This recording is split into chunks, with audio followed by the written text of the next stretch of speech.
Miércoles. Miércoles, Susana Canevaro. Hola, Susana. Buen día. Hola, ¿cómo están? Bien. Buen día. Hola, ¿Cómo va? Susana. Damos vuelta a la El página. tema es que recién es miércoles, Susana. Y O sea, ahora igual no estamos- llegamos ni a fin y de ya semana. estamos con el- Están mal.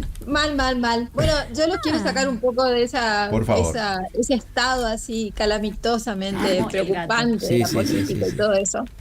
Miren, no voy a seguir esta semana las efemérides porque, bueno, porque no, me rebelé. muy bien. Miren, Diario de la Filmoteca. Es un diario, como su nombre lo indica, de un gran personaje que conocemos gracias a la televisión.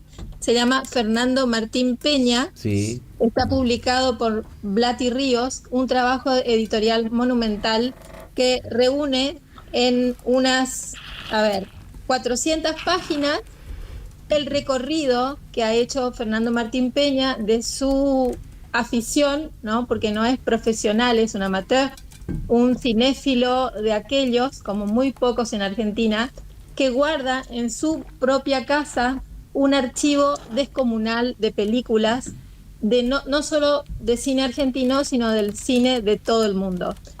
Y como dije, esto es un diario, con lo cual cada día del año tiene una ficha con comentarios muy amigables, porque es en un tono totalmente coloquial, en el que presenta una película y dice por qué verla o por qué no, porque también hay películas que son ciertas basofias, ¿no? Que él va recogiendo a lo largo de todo lo que pudo ver. En esta tarea reconoce, por supuesto, la compañía que han sido para él y siguen siendo algunos de sus amigos. Uno de ellos fue su compañero en el programa de televisión que tenían de cine, que se llama Fabio Manes, que falleció en 2014. Y también cuenta un poco de sus peripecias y sus andanzas por 20 años en el Malva, donde llegaron a armar una gran filmoteca. Bueno, este libro, acá en la foto de la contratapa, se puede ver más o menos cómo es una de las salas de su casa, que a mí me recordó especialmente por su pasión hacia las películas. Me recordó a Humberto Eco, ¿no? No sé si ustedes habrán visto el documental sobre la vida de Eco y sobre su casa llena de libros. Bueno, es lo mismo en el caso de Fernando Martín Peña. Así que para todos los cinéfilos y los que no, los que quieren seguir descubriendo, ahora que tenemos tantas plataformas y tantas formas de llegar, ¿no es cierto? Antes teníamos que ser casi como ratones de biblioteca, ir por los videoclubes y buscar y rescatar películas. Después vino la piratería y ahora están las plataformas, o sea que es un poco más legitimada la actividad para llegar a ver lo que queramos ver. Digamos que la Filmoteca Nacional le debe bastante a este señor que estás contando, ¿no? Porque los Absolutamente. archivos de él son muy importantes desde el punto de vista institucional, ya como país estoy diciendo. Del mismo modo, a mí me hizo acordar esto que estabas contando. Se llama Henry Langlois.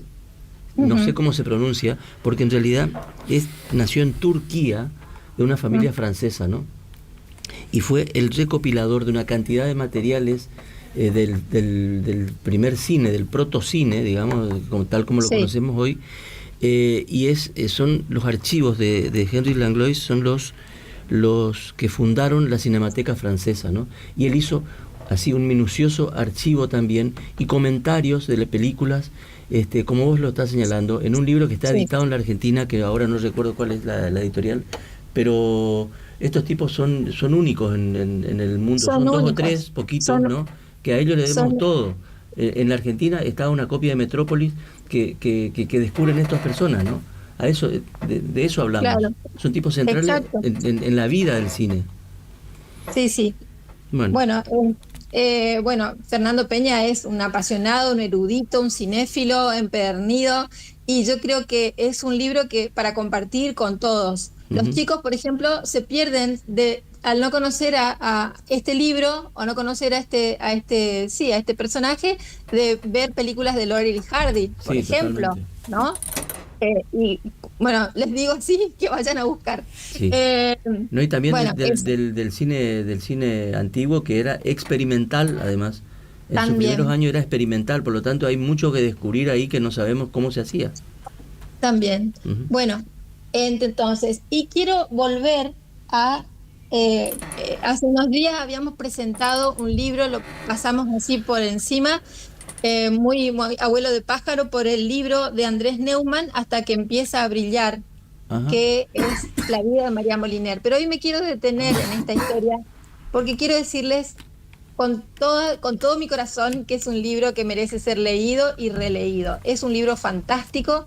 Andrés Neumann se revela en esta historia como un escritor, palabra mayor, creo que tiene una prosa exquisita y además tiene una forma de llegar a este gran personaje que fue María Moliner, que fue la autora de esto que les voy a mostrar acá, ¿no? El Diccionario del Uso del Español, Ujú.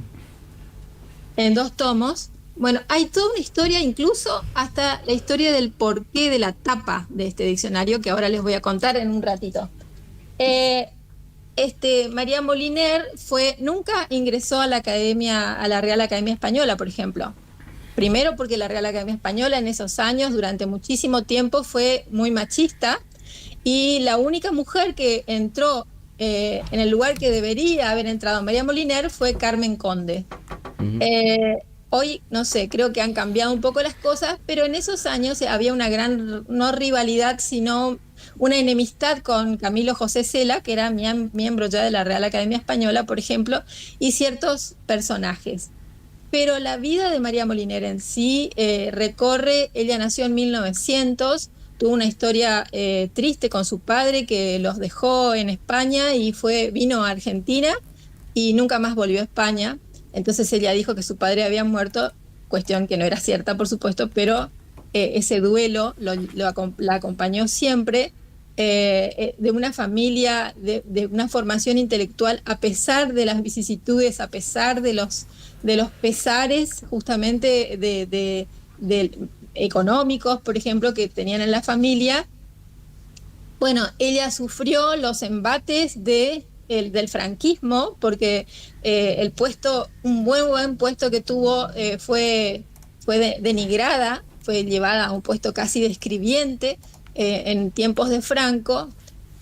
Y en los últimos años, ya después de la Guerra Civil Española, después de la Segunda Guerra y todo esto, empezaron a acomodarse de alguna forma las cosas. Ella termina trabajando en la Escuela Técnica Superior de Ingeniería Industrial, cosa que era nada que ver, porque ella era bibliotecaria, filóloga, lingüista, y además, antes de Franco, tuvo un cargo que fue muy importante para España, que fue la que organizó las bibliotecas a lo largo del territorio de toda España. Imagínense la tarea, hasta llegó a escribir un libro sobre cómo llevar adelante una biblioteca y cómo organizarla, ¿no? Ujú.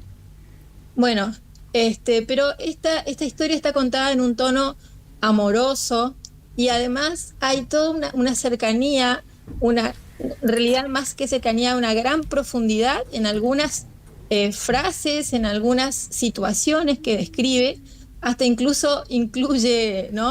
Algunas situaciones sobre cómo reflejar palabras de la lengua, cómo incluir, porque uno de los temas también fue cómo en tiempos de Franco hacer que ese diccionario viera la luz, siendo que había una gran censura. Entonces había que ser muy sutil en la manera de incluir ciertos términos del léxico en el diccionario, ¿no? Ujú. Claro. Por ejemplo, la censura en términos de la sexualidad, entonces había que, por ejemplo, incluir la palabra coito, fue todo un tema para ella, o la palabra, es decir, el término amor, por ejemplo, cómo describir ese amor que para la Real Academia, la verdad, aparecía en expresiones casi absurdas o ridículas. Si uno se pone a comparar las entradas del diccionario de la Real Academia Española con las del uso del español, va a ver la enorme distancia que existe y que la cuestión con el María Moliner, como así lo llamamos, es mucho más amigable, mucho más humana. La Real Academia está siempre pegada a la norma, no se distancia de eso, y los ejemplos que da siempre los da sobre autores consagrados sobre el canon. En cambio, María Moliner toma ejemplos del uso cotidiano para explicar los términos. Así que bueno, no quería dejar de hablar un poco de ella, ¿no? Y mostrar el libro. Este es un libro hermoso. Digamos que Neumann es argentino. Es argentino, vive en España hace muchos años, pero bueno, es realmente, es poeta además. Sí. Y eso se nota en la forma en que escribe esta historia. Y bueno, cuenta su amistad con Dámaso Alonso, la amistad de María Moliner con Dámaso Alonso, y se inicia así el libro, ¿no? En un diálogo entre los dos con chanzas léxicas que son muy graciosas realmente. Y bueno. Además, un hombre joven, Neumann, ¿no? Estoy leyendo que tiene 48 años para escribir tal eso. Cual. Sí. Bueno, y cuenta, por ejemplo, hay frases memorables en esta historia, como la muerte de un hermano, ¿no? Y ella cuenta el episodio termina, lo cierra diciendo: María tomó enseguida el tren de regreso, pero nunca volvió de esa mañana. ¿No? Que como que nunca se vuelve de un duelo, ¿no?